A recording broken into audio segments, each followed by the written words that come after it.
Hello and welcome to this week's episode of Coast News. And as always, got some amazing news from different theme parks, rides, attractions and events all over the world. So let's get straight into the news today. Our top story for tonight, Formula Rossa has officially reopened at Ferrari World.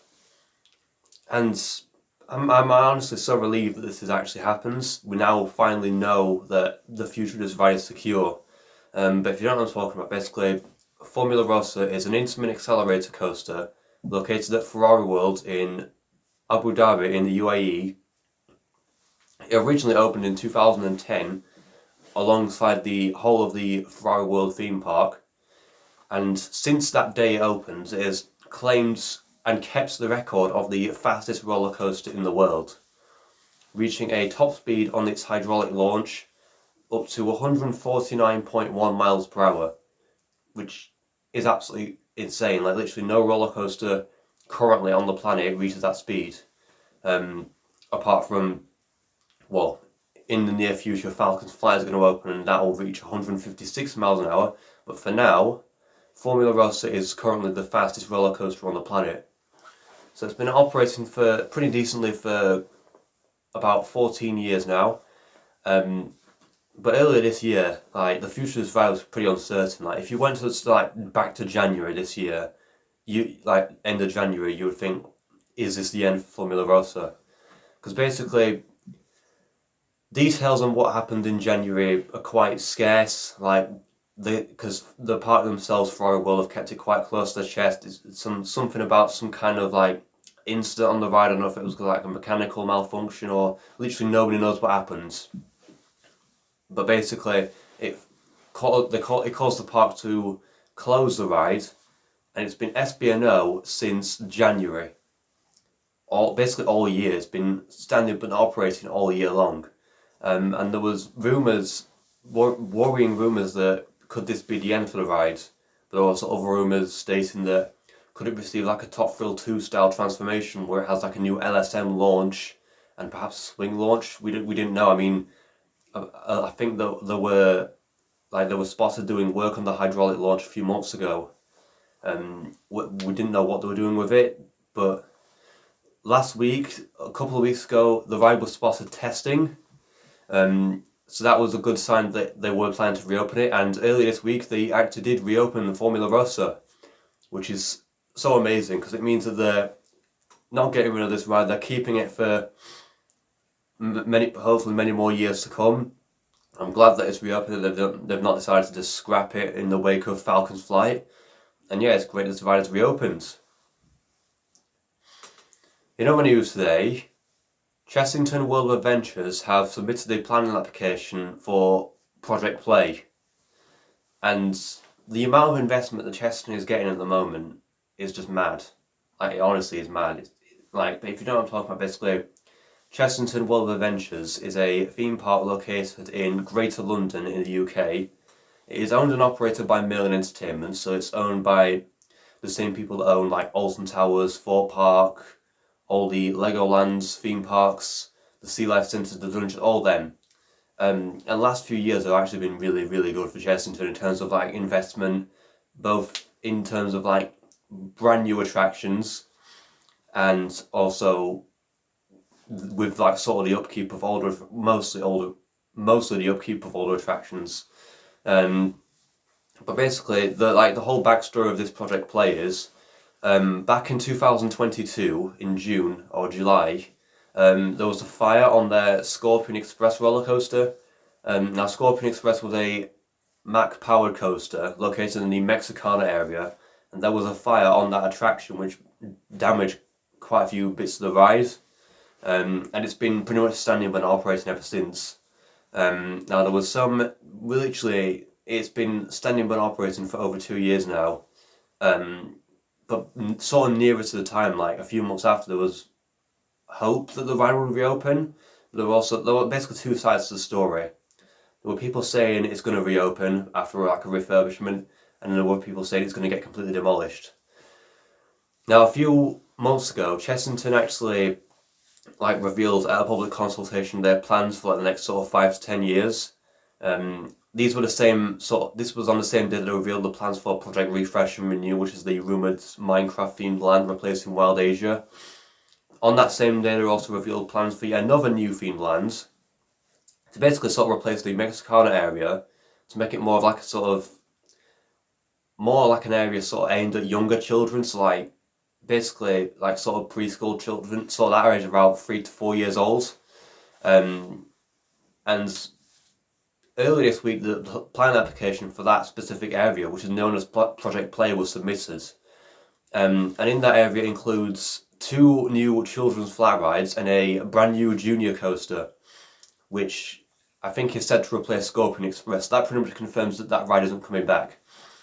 But since these plans were submitted, there was also worries that Rattlesnake might get removed, but no, on the plan application it doesn't say anything about Rattlesnake's removal, so that pretty much confirms that Rattlesnake is remaining for a few more years to come, which, well, it's sad to see Scorpion Express go, but at the same time, at least I'm glad to see that actually something Millen at Chessington are actually invested into that area and doing something new and interesting with it, so I can't wait to see what this looks like if it gets approved. Also in the news today, and this is at the same time some pretty sad news, but we were kind of expecting this, or most people were expecting this to happen sooner or later. Six Flags Great Adventure have filed permits to demolish Kingda Ka starting in February next year. And we all knew this was going to happen. Well, I say that, but ultimately it was destined to happen with like the announcement of the ride's closure. But if you don't know what I'm talking about, basically Kingda Ka was an Intamin accelerator coaster located at Six Flags Great Adventure in New Jersey in the United States. It first opened in 2005, and when it first opened it took the title of the world's tallest and fastest roller coaster, reaching a height of 456 feet and a top speed of 138 miles an hour, I think? No, 135, I think. Something like that. And it had the speed record for about 5 years before it was taken by Formula Rossa, which I mentioned earlier.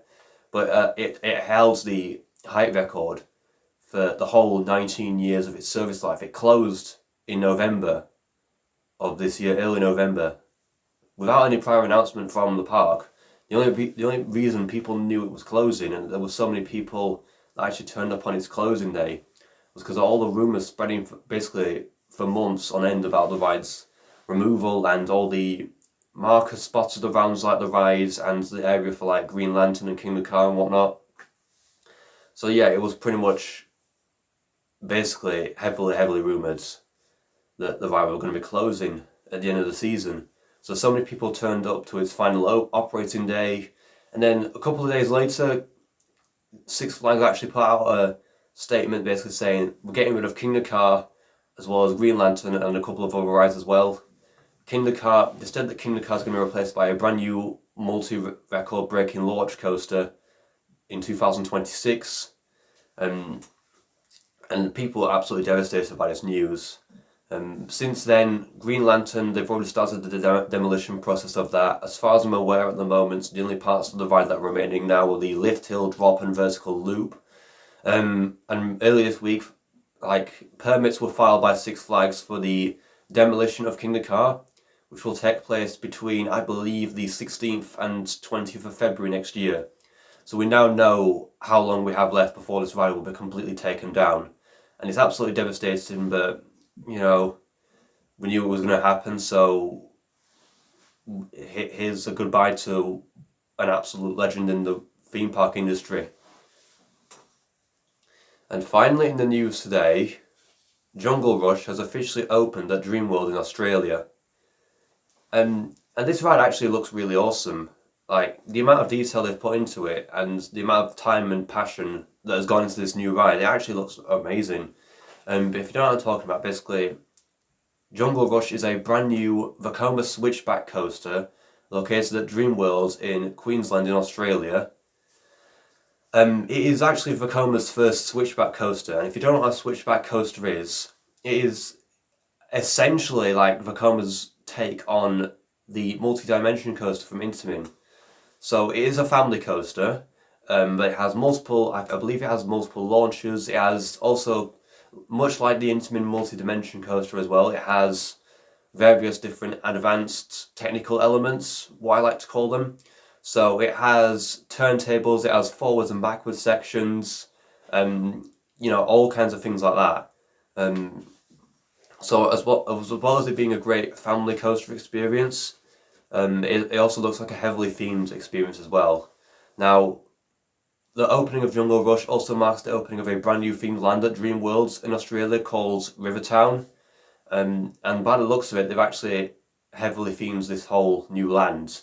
Like, it actually looks, I've seen pictures of it online, and the amount of detail they've put into all the theming and all the scenery, all the plants and trees and everything like that, it actually looks pretty cool.